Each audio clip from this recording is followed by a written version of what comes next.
नमस्कार दोस्तों। आज आपके सामने एक नया लेक्चर लेके आया हूँ जिसका नाम है मोस्ट हेल्थ पॉइंट्स। तो चलिए स्टार्ट करते हैं आज का लेक्चर।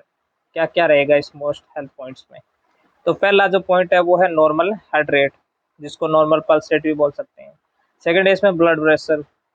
थर्ड है इसमें normal body temperature, normal body का टेम्परेचर कितना है। फोर्थ पॉइंट है वो है रेस्पिरेशन रेट या रेस्पिरेटरी रेट। फाइव है वो है ऑक्सीजन लेवल यानी सेचुरेशन कितना रहता है, ठीक है। सिक्स है बॉडी मास इंडेक्स, बीएमआई बोलते हैं उसको। सेवंथ है वो है ब्लड वैल्यू। तो ये 7 पॉइंट पे आज का लेक्चर रहेगा, 7 पॉइंट्स पे। तो फिर एक एक करके वन बाय वन एक सबके बारे में जानते हैं। तो चलिए फिर स्टार्ट करते हैं लेक्चर।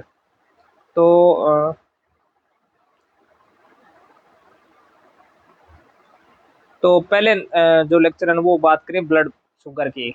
तो नॉर्मल जो ब्लड का शुगर है ना, ब्लड शुगर, वो 70 से 110 mg पर डेसीलीटर होता है, मिलीग्राम पर डेसीलीटर होता है, ठीक है।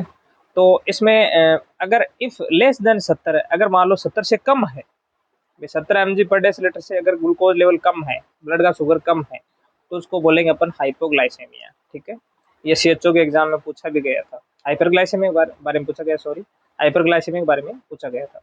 अभी इसमें दो टर्म्स आती है, फास्टिंग में ब्लड शुगर कितना रहेगा, और अगर रैंडम है तो उसमें कितना रहेगा, यानी खाना खाने के बाद में कितना रहेगा। तो फास्टिंग की मोर देन अगर 126 आ रखा है, 126 mg पर डीएल आ रखा है, तो उसको अपन क्या क्या बोलेंगे भाई, हाइपरग्लाइसेमिया बोलेंगे, ठीक है। ग्लूकोज लेवल ज्यादा है अगर फास्टिंग में है। अगर रैंडम की बात करें, जो आरबीएस टर्म में बोलते हैं इसको, तो रैंडम की बात करें तो 200 mg पर डेसीलीटर, 200 या मोर देन 200 अगर ग्लूकोज का शुगर का लेवल है, तो इसको अपन हाइपरग्लाइसेमिया बोलेंगे। लेकिन ये खाना खाने के बाद की टर्म्स हैं। तो ये था ब्लड शुगर।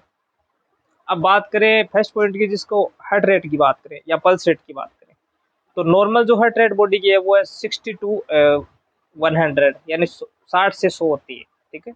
अगर 60 से कम होती है तो उसको क्या टर्म, उसका क्या टर्म है। तो अगर 60 से कम हो रखी है तो उसको अपन ब्रेडिकार्डिया बोलेंगे। कार्डिया मीन्स हार्ट, और ब्रेडी मतलब लोअर लोअर देन 60, ठीक है। तो 60 से कम है तो ब्रेडिकार्डिया। इफ मोर देन 100, अगर 100 से ज्यादा है तो इसको अपन टेकीकार्डिया बोलेंगे, ठीक है। कार्डिया हार्ट टेकी का मतलब 100 से अबोव है, ठीक है।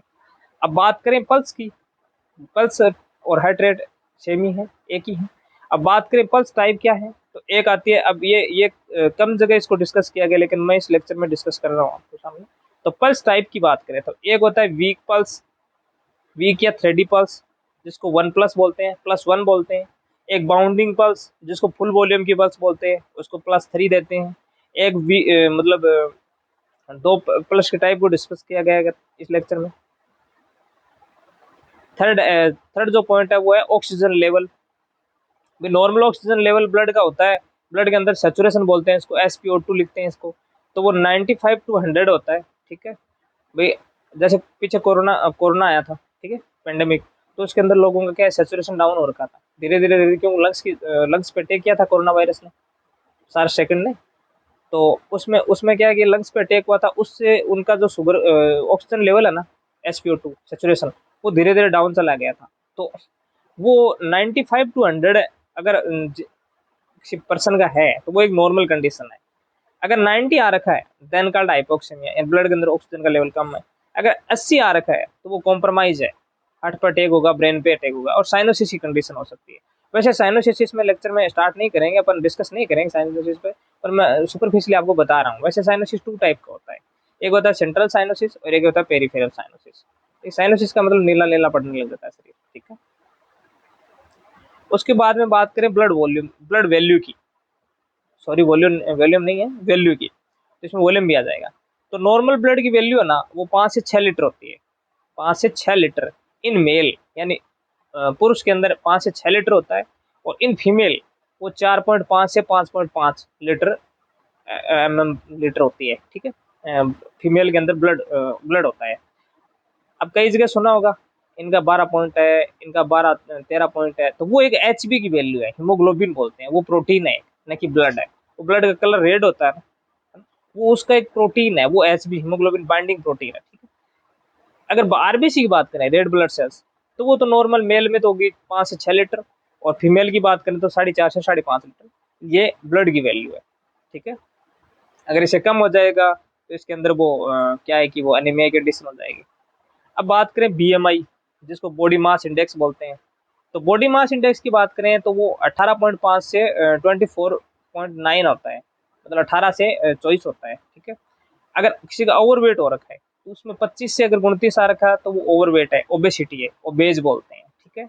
अगर अंडरवेट है यानी लेस देन 18 है तो इसका मतलब क्या है, जिसकी लेस देन 18 बीएमआई आ रखी है तो वो अंडरवेट है, ठीक है।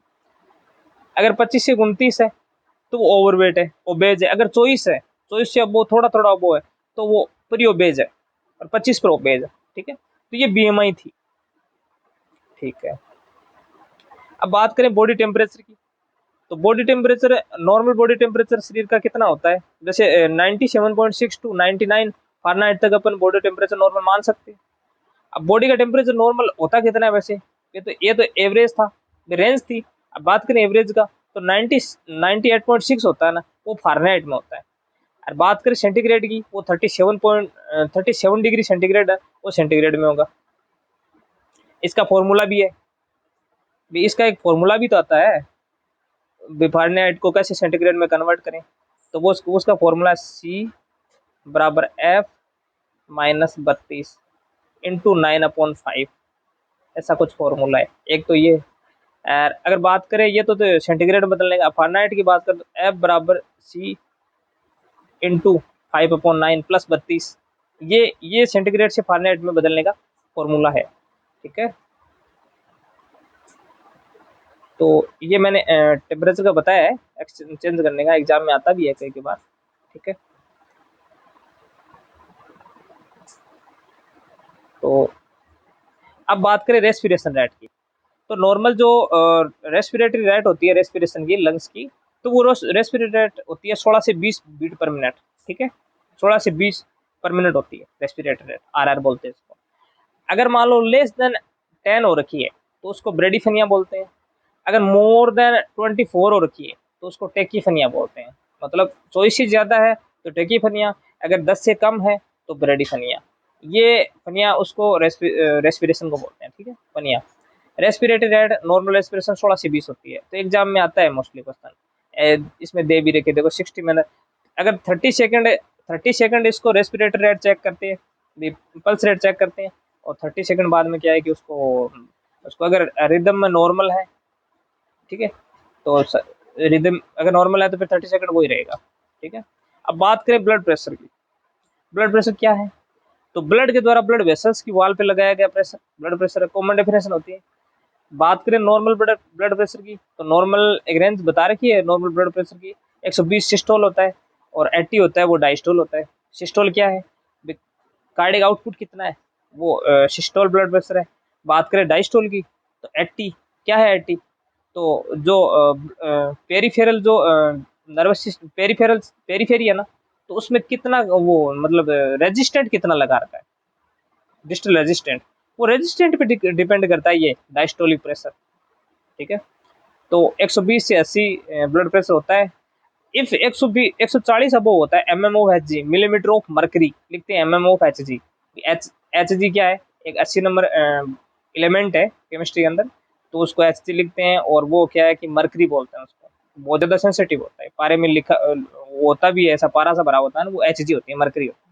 तो अगर बात करें 140 की, 140 से अबो हो रखा है तो वो एक सिस्टोलिक है, और वो एक मतलब हाइपरटेंसिव कंडीशन में आता है। 90 अबो है तो डायस्टोलिक, वो भी हाइपरटेंसिव है, ठीक है भाई, ये डायस्टोल है, ये सिस्टोल है। अब हाइपरटेंसिव अर्जेंसी होती है, एक क्राइसिस होता है जिसमें वो टारगेट ऑर्गन जैसे हार्ट है, ब्रेन है, लंग्स है, ये सारे फेल होते हैं। तो हाइपरटेंसिव अर्जेंसी की बात करें तो उसके अंदर 180/120 सिस्टोल और डायस्टोल, अगर ये रेंज आ रखी है तो हाइपरटेंसिव अर्जेंसी कंडीशन में है, इसमें ऑर्गन फेल नहीं होंगे, लेकिन ये मतलब फेल होने की कंडीशन में होंगे। हाइपरटेंसिव क्राइसिस की बात करें, अगर 200 आ रखा है सिस्टोल और 130 आ रखा है डायस्टोल, तो इसके अंदर हाइपरटेंसिव क्राइसिस कंडीशन में आता है, ये क्राइसिस है। और इसके अंदर जो टारगेट ऑर्गन है ना वो फेल होंगे। टारगेट ऑर्गन की बात करें तो टारगेट ऑर्गन में जैसे हार्ट है,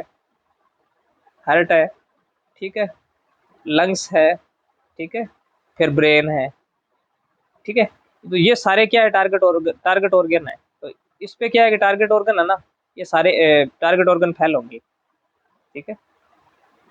तो ये अपना आज लेक्चर था भी मोस्ट हेल्थ पॉइंट कौन कौन से हैं, जिनमें अपन ने रेस्पिरेटरी रेट, ब्लड प्रेशर, इसमें ब्लड वैल्यू, इसमें ऑक्सीजन लेवल, सारा कुछ इसमें जाना। Blood pressure, respiration rate, body का टेम्परेचर कितना है वो, बॉडी मास इंडेक्स कितना है वो, ब्लड वैल्यू क्या है, ऑक्सीजन लेवल क्या है, और हार्ट रेट भी जाना, ब्लड शुगर भी जाना। और ये अपना एक लेक्चर था। ठीक है, अगर लेक्चर अच्छा लगा हो, कुछ भी सीखने को मिला मिला हो इससे, तो लेक्चर को लाइक शेयर और सब्सक्राइब करिएगा। अगर चैनल पर नए हो ना, तो सब्सक्राइब जरूर करिएगा। अब कुछ लोग वीडियो को देख लेते हैं लेकिन सब्सक्राइब नहीं करते, तो देखना भी नहीं है, मतलब देख के सब्सक्राइब करना है। Thank you.